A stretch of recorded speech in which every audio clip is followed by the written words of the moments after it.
Are you looking for what may be the most powerful philosophy known to humankind? One that when practiced regularly can remove anxiety, fear, and anger from your life? Then this may be the video for you. Welcome to the dojo. Friedrich Nietzsche was no fan of the Stoics, but he was a fan of a philosophy that is attributed to them. It's called Amor, Fati. Of it, he said, "My formula for greatness in a human being is Amor, Fati. That one wants nothing to be different, not forward, not backward, not in all eternity. Not merely bear what is necessary, still less conceal it, but love it." Amor Fati basically translates into love of one's fate. By fate, it's not necessarily referring to a predestined deterministic type of fate, but of looking at all things past, present, and future, no matter how hard they are, and learning to not only accept them, but to love them. It's something that's much easier said than done, but the more one can work toward the fulfillment of this philosophy, the greater the chance of a life of peace, dynamism, and even joy.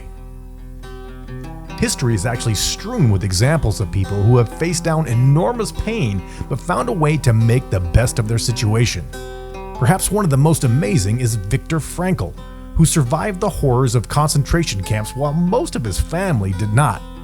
Yet he still managed to turn his trials and tribulations into events that made him stronger and more grateful. His book, Man's Search for Meaning, went on to become a bestseller and was named one of the 10 most influential books in the United States.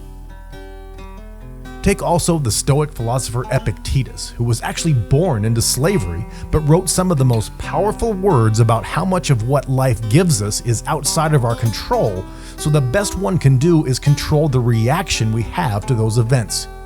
He was reported to have said, "That alone is in our power, which is our own work, and in this class are our opinions, impulses, desires, and aversions. On the contrary, what is not in our power are our bodies, possessions, glory, and power. Any delusion on this point leads to the greatest errors, misfortunes, and troubles, and to the slavery of the soul."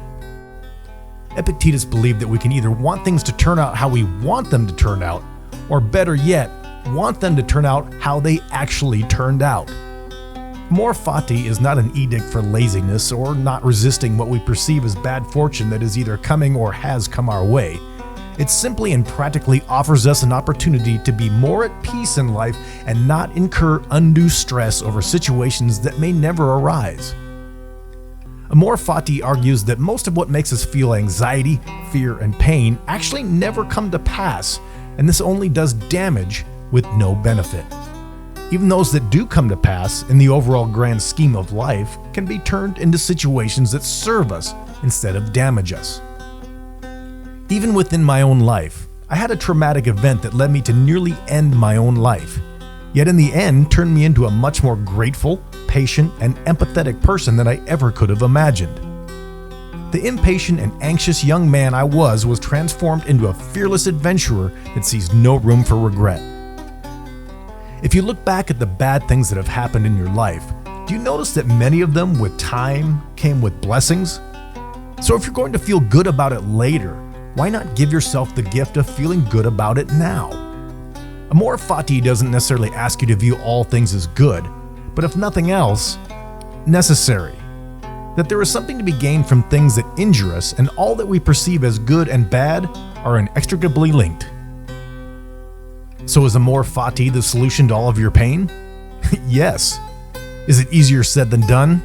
Absolutely. Amor Fati is a practice, not a perfection. But in the end, Amor Fati may be the most powerful philosophy on earth because it gives you direct control over your own happiness. Think about it. That's true power. If you have thoughts on Amor Fati, share them with us in the comment section below. Turn the comment section into a group therapy session. A rising tide lifts all ships, and if you have wisdom to share, it may just serve as a port in a storm to someone else. If my series on depression and the philosophy that will help make you a more grateful person has brought you hope, please consider subscribing to my channel.